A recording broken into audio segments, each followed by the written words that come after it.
Hello and welcome everybody to another one of my podcasts. As you already know, I am Tanya Otterstein-Liehs, empowering mindful health and wellness coach. And as always, with every one of my conversational interviews, I have the pleasure of interviewing a health and expert in across the world who works with women, because you know what is, we as a community are stronger when we support one another, we understand each other, and we can move forward, digging out what's inside and acknowledging that we are this wonderful person and we need to love ourselves. So with me today, I had Melody, and I had the honor of meeting Melody just through a Facebook group, actually. As I was looking for different health and wellness experts to interview, Melody came about, and I had a lovely conversation with her, and I said, Melody, I need to have you in one of my conversational interviews because what you talk about, your passion, there are so many women out there. And I'll tell you in a second, Melody, I'll tell you in a second what her expertise is. And when these women go to the doctors, our doctors really are not experts in this field.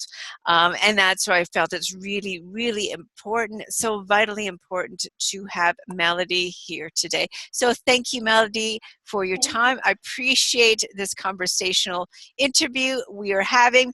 And you, of course, work with women with, I always get tongue-tied with this fibromyalgia. And you work in a huge community that I feel is really, really growing.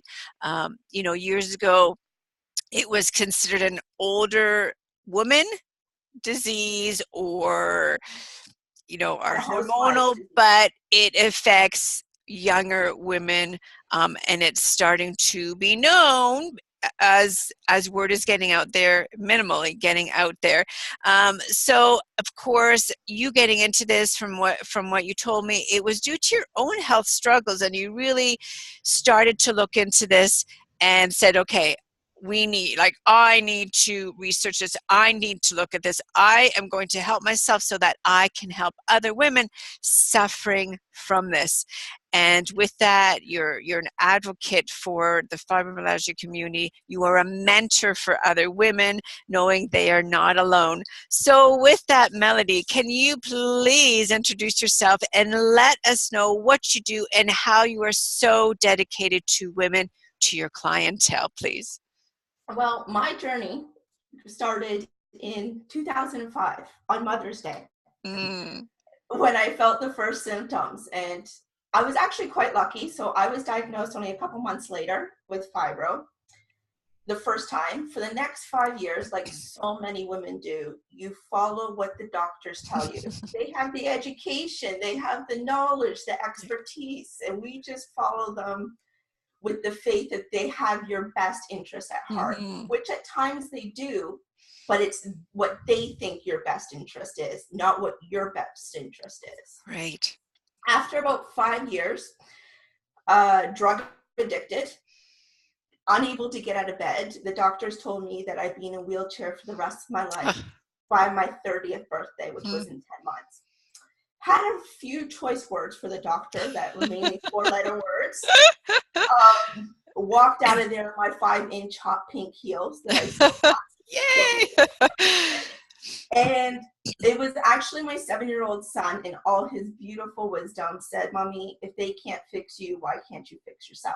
And I went, well, bugger off. That you have more intelligence than I do. Of course, kids. And for the next 10 months, I worked on every aspect of me, got rid of the medications, got rid of all of the foods that I could get rid of long term. So there's certain foods like coffee that are a part of my life and will never get rid of. Basically, I made a plan that incorporated everything. So boundaries, resentments, anger, all those things I got rid of, except for the healthy boundaries. The food, everything. I nurtured and empowered myself because it was the last resort, basically, which is unfortunately when women find their voice. And November 17th, 2010 is when I woke up with no symptoms. Lovely. And it's been a year since. Lovely. Now, Lovely. I did get a kick in the butt in February 2012 when I had a stroke. Uh-huh. That left me 95%, lost 95% of my right side, Mm-hmm. and a severe stutter. I did that naturally as well. And the doctors kept saying, help women, help women. So I started working individually with women as a nutritional therapist, as a wellness coach, meditation, all those good things. And it was more about teaching them how to use their voice. And honestly, pardon my French, to be a bitch is what the doctors call it. And to say, listen, this is what my goals are. You're either going to compliment them or else I'm going to find somebody new. Great. But recently, I have transitioned to another side, which is within the fibro community, but women feel so unheard and unlistened to and accused of being dramatic and over the top or just lazy. Right. And they don't have support from their family, or they don't have support from their loved ones. So we're building the bridge between the two. I'm actually doing it with my ex-husband, who is such a huge supporter of the voice of women, which I absolutely love. Lovely. And we're bridging the gap so women feel more supported, and they have someone to support their voice and tell them to yell louder. Mm-hmm. And that's what we're starting to do, because if you can speak up with your family, you can speak up with anyone. Exactly. I really love that, Melody, how you, and it's because something I value, it's about using your inner voice, not being afraid, not letting your fears or excuses to stop you from letting that inner voice out, from acknowledging that you have values. You need to give yourself permission. You need to go beyond the simple, here's a prescription, right? That step and being actionable for seeing positive results is amazing. And I love that you said, no, the heck with it. I'm not going to remain stuck and be miserable and be in pain. And there's days I can't get out of bed and I struggle because I have to. You said, I'm going to change that. And the fact that you acknowledge and you realize that it's a lot of inside issues, right? That causes these toxic diseases to come up. And you dealt with that as like, okay, no more anger, no more fears, no more excuses. I'm going to deal with that. And that thought process in itself, Melody, created transition, and combined with, changing some foods and all that, you do not need to rely on medication. It's amazing how your thoughts and your body can heal itself. So you bringing that forth and letting other women know that, look, you can have a better world to how it was before you had fibro. You do not need to remain in that stigma world, but there's something better out there. And the fact that you're creating a community to give the women with a silent voice or feel they have no voice, you're giving them a way to show and have support, to give them that voice, to help give them the strength. And the fact that your other strong advocate is your ex-husband, knowing that it doesn't matter, he's an ex, we're still a strong advocate, we're supporting each other, he's supporting me, knowing that when your family supports you, you become a better person, you become a happier person. If you can support a woman, you're not doing nothing but increasing the value of her and the energy of the world. Exactly. Because the power of a woman is incredible. Yeah. And the fact that you have a community happening. And, if I could touch base too, when you mentioned you had stroke, there's people that remain paralyzed on one side. And then I've seen it in other men and women that it's like, no, I am not staying stuck here. This is going to get me going to where I was before, perhaps not 100%. And I'm fine with not 100%, but I'm not fine with 0%, but I'm fine with 90 to 95% better. And I think for me with the stroke, a lot of people look at a stroke as something physical. I Mm-hmm. was in a different mindset where, okay, yeah, it's affecting me physically, but what's the mental, spiritual, and emotional Yeah. aspect that caused this to wake my butt up? Yeah. Yeah. And that's a different perspective that I'm very grateful to have nowadays, but Mm-hmm. many people are scared to look at that. Exactly. Scared to the fears, the excuses again, right? Yes. And Yeah. I'm very much, if you're fearful of it, run into it. Yeah. Yeah. It stops you, right? It's like this barrier, this Yes. roadblock, right? And you need to get beyond that. You need to crash through to get to, the saying, the grass is always greener on the other side. People say it, but do they believe in it? But that's where the family support is so important, because Yeah, if they have that behind them, it's much easier for them to step into the fear. exactly. And the fear too, I like to add, Melody, as women sometimes have a fear of telling their family or sharing Absolutely. with their family, right? And in the fibro community, as much as the family has great intentions, their foot seems to be permanently in their mouth, Mm-hmm. which makes it very hard for a woman to say, okay, you know what, I'm going to open up to you, when you're Yeah, constantly making it seem belittled, yeah, when they're exactly. really just try to be good. So we're trying to close that gap. Yeah, Hopefully. yeah. No, I think it's great. I think it's wonderful what you're doing. And, you know, it sounds, and I can feel the passion you have for what you do. And what allows you to continue to thrive, Melody, and to have this passion? What creates that in you? Well, I think there's the natural passion of it being part of me, because fibro is always going to be within me. And the other thing is, I kind of like, and once again, pardon my French, giving the middle finger to all those people who say it's not possible. Mm, So the chances of you finding success right now from the medical community is through the pharmaceuticals. And to mm-hmm, me, that's, no. And the chance of you finding remission and success is like a 2%, mm-hmm, definitely. which is, it's not true. And for me, the passion is to keep saying, even if it's one person at a time, Mm-hmm. this person proved you wrong, and Yeah, this person proved you wrong, and this person proved you wrong. yeah. And I actually just read an article yesterday where in 2026, fibromyalgia is going to be about a $30 billion business from pharmaceuticals. Wow. Because And yeah, it go is ahead. on the rise, is it not? It is on the rise. And what I'm going to say to women is keep fighting. If you think it's not, keep fighting, because it is a scapegoat syndrome.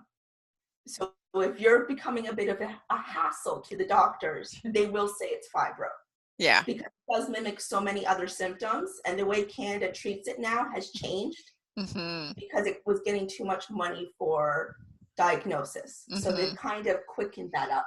Mm-hmm. But the pharmaceutical company, with the boom in that, the idea of millions, and it's literally millions of women Mm-hmm. being on so many pharmaceuticals, and young women for Mm-hmm. decades, just drives my passion for this. Yeah. Yeah. And go ahead, sorry. No, I'm listening. I'm totally agreement in you when it comes to the pharmaceuticals, because, oh my gosh, that's a whole another topic that I get fired up about. So, As someone who is a drug addict because of the prescriptions, I totally get that.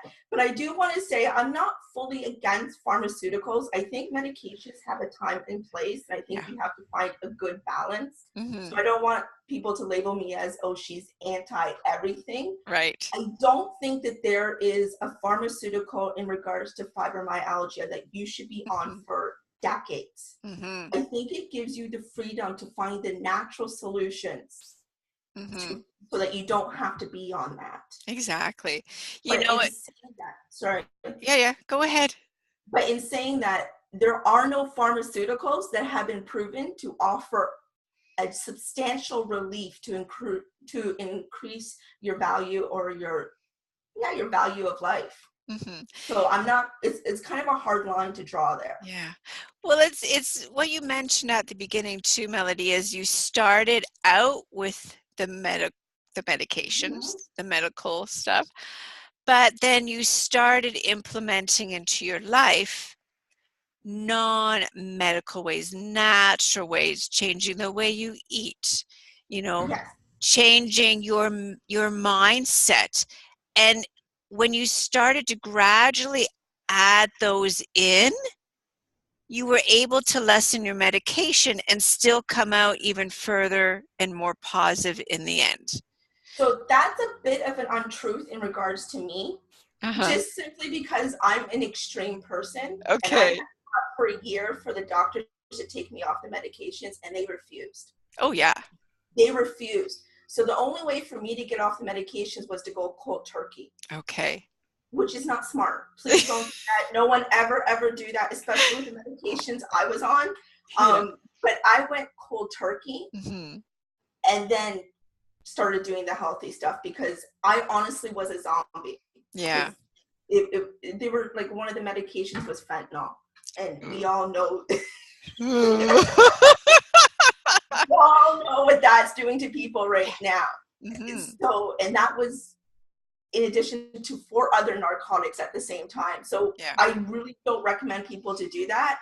Yeah. But I didn't do the healthy, and that is what I advocate for more now. I just personally was not smart enough at that time.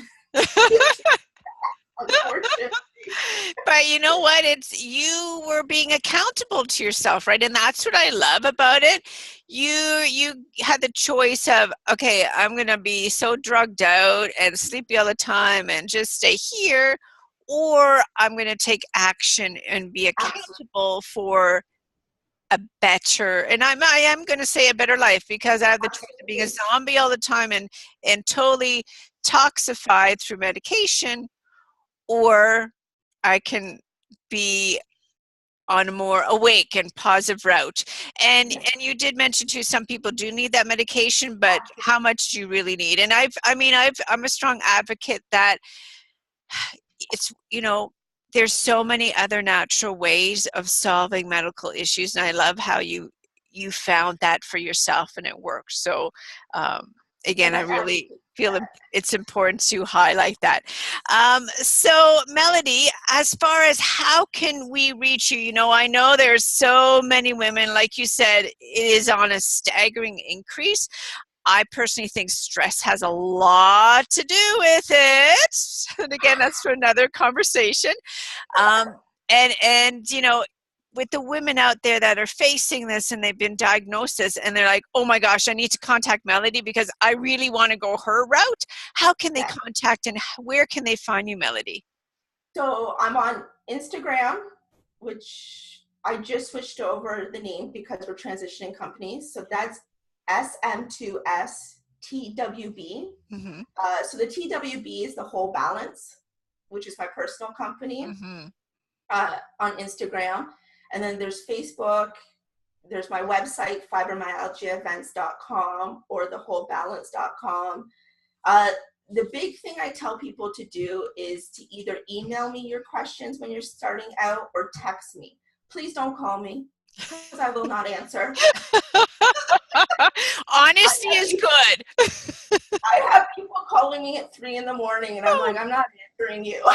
No. So it's one of my boundaries, straight across the board. Unless you have an appointment with me, I will not answer the phone.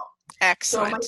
So you can text. Are you going to post that, or should I say I will. Yeah, I always remind my audience, Melody, that, when as the people are watching this on YouTube right now today, they will see right underneath when they scroll down all the information. But I always like you just to mention it too. Knowing so they can see right there, copy and paste it. However it works. On personal, because if you want a question answered, I will answer it. Please just give me some time. I'm a very busy girl, but I usually get back to you within 24 hours. And but I will always get back to the person. Excellent. That's wonderful. Now you have a specific variety of seminars that you do, Melody. Can you tell our audience about the seminars that you have? Yes, actually. So we are actually starting a new series in July, which will be connecting the supporters and the diagnosed together. And we will be bridging, we're calling it bridging the gap between the two.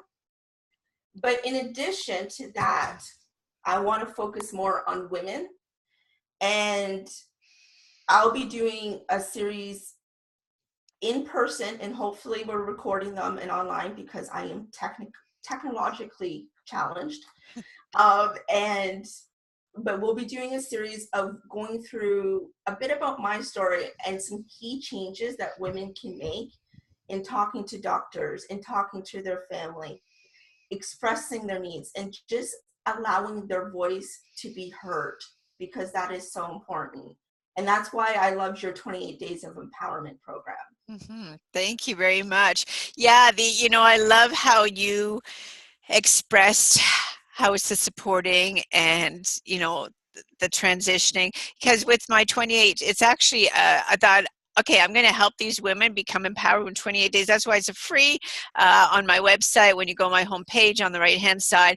But what happens is every day they receive in their inbox something to get them thinking positive about yourself. Yeah. Steps to have them de-stress that's easily digestible, easily to fit into their life. For example, day 2 is to unplug from all electronics 1 hour you go to bed. Why do you do that? Number 1, because the electronics have this blue light emitted. It wakes you up when your brain should be getting ready to settle down. And, women have told me, clients have told me, when they do that, they can't remember the last time they slept like a baby, like they did when they followed through on that tip for the day. So it's little tips, bring flowers home, because we all love flowers, right? So it's little tips to help you feel more positive about yourself, to gain your self-confidence, to gain self-love. So again, that is on my, website. Right at the top, you see free 28 days to empowerment, magic miracles. And again, it's empowering the women just like you do to have a voice. Yes. And know that they can and they have their permission to just feel better about themselves, to give themselves time instead of all their time away to Absolutely. everybody else. So important. And again, for the audience, when you scroll down below, you will see the link to Melody's seminar she has all about what we call for short fibro. So you'll be able to see the link underneath this video as well. And then, as Melody said, you can contact her via text or email, not by telephone, and she will answer your questions. Great. Now, Melody, I do want to respect your time. So with the 3 minutes that we do have left, Melody, I love to end every conversational with the health and wellness experts that I have with 3 questions. Okay. So going forth with that, what is a quote, Melody, that you absolutely love and live by? I don't know who said it originally, but someone said it to me, and that is, a queen will turn pain into power. Queen will turn pain into power. Wow, that is strong. And I love it because it can mean so many different things and apply so many different things. That's a quote I've not heard, but it's a good one. And speaking of advice, Melody, what is the number 1 shared advice you can give to our audience and listeners today? Celebrate your uniqueness. So often we're looking to someone else for what we should do. Mm-hmm. Celebrate who you are. I'm a nerd, I'm weird, and I celebrate every aspect of that proudly. Celebrate who you are, because this is what's going to give you the best wellness and health, because all your solutions and tools are going to be tailored towards you.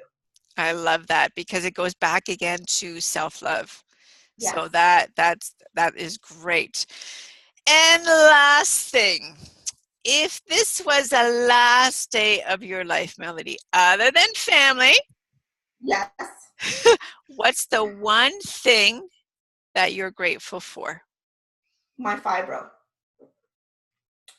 And that it's very simple. I was a very angry, hateful, resentful person before, very angry, and surprised anyone even wanted to be around me, actually, looking back. Give my ex full credit. But now I live from the heart. I've learned that things that we hold on to are actually so meaningless. And as everyone says now, I smile constantly, and I would not have been able to get that without the fibro. So I'm truly grateful for it. I love that, because, you know, when you said you smile all the time, that hit a nerve with me, because people come up to me all the time and they say, Tanya, you smile all the time. Like, what is it? And it's like, what is there not to smile about, right? You know, I go to the grocery store and I'm smiling. They're like, do I know you? I had a lady ask, I took her dog to the vet yesterday, and I sat down, this lady says, do I know you from somewhere? I don't know, something about your smile and your face. But, you know, you said it, like, and people say, oh my gosh, how can she be thankful for fibro? And, you know, you hear that where people realize that I can live with my disease and be miserable, or I can be thankful for each day with the positive things I'm able to do, like this conversation. Absolutely. Yeah. I'm thankful for it completely, because it took me on a healthier path and a happier path. A happier path. Lovely. Getting unstuck, being accountable to become a happier person. Doesn't that make sense? It does. And, you know, when you're on that path, and the beautiful thing about fibro is it taught me to be true to me. Yeah. So not honoring everyone else's wishes for me, but honoring my own wishes, which I absolutely love. Love. Going back to that self-love again. Well, you know what, Melody? This has been a wonderful, wonderful conversation. All my conversational interviews are wonderful, but I really feel you've hit something so many women are afflicted with, and you letting them know from a personal account that, you know what, I don't need to be stuck anymore. I can get through this fibro, okay, because fibromyalgia, I get tongue-tied saying that. Listen, I get tongue-tied. But letting them know, women, because they could be having it too and are too scared to go doctor, or the doctor told them this, and they're young like yourself, right? It's not an older adult, older woman disease. It, like you said, you came forth, you weren't even 30 yet. So women wondering, what the hell is going on with my body? I'm miserable, I can't move, I'm in pain, every joint about me is just unserving me. How do I get and move on? The fact that you shared what helped you, and knowing that other women, that there is other ways that can help you become a stronger woman, help you have a voice, have you get unstuck and fill yourself with self-love to become a happier person overall. Absolutely. Thank you. So thank you very much, Melody, for your time. I really, really appreciate this conversational interview we had here. And for our listeners, of course, down below again, you will find all the information to contact Melody and find out how can I, you know, move ahead. And on the right-hand side, hit the subscribe button to never miss any one of my conversational interviews or my weekly chats, my Talk with Tanya. Thank you very much. Again, feel free to share it down below, because we as a community of women are stronger together than we are on our own. Thanks a lot, everyone. Have a great day. Bye-bye.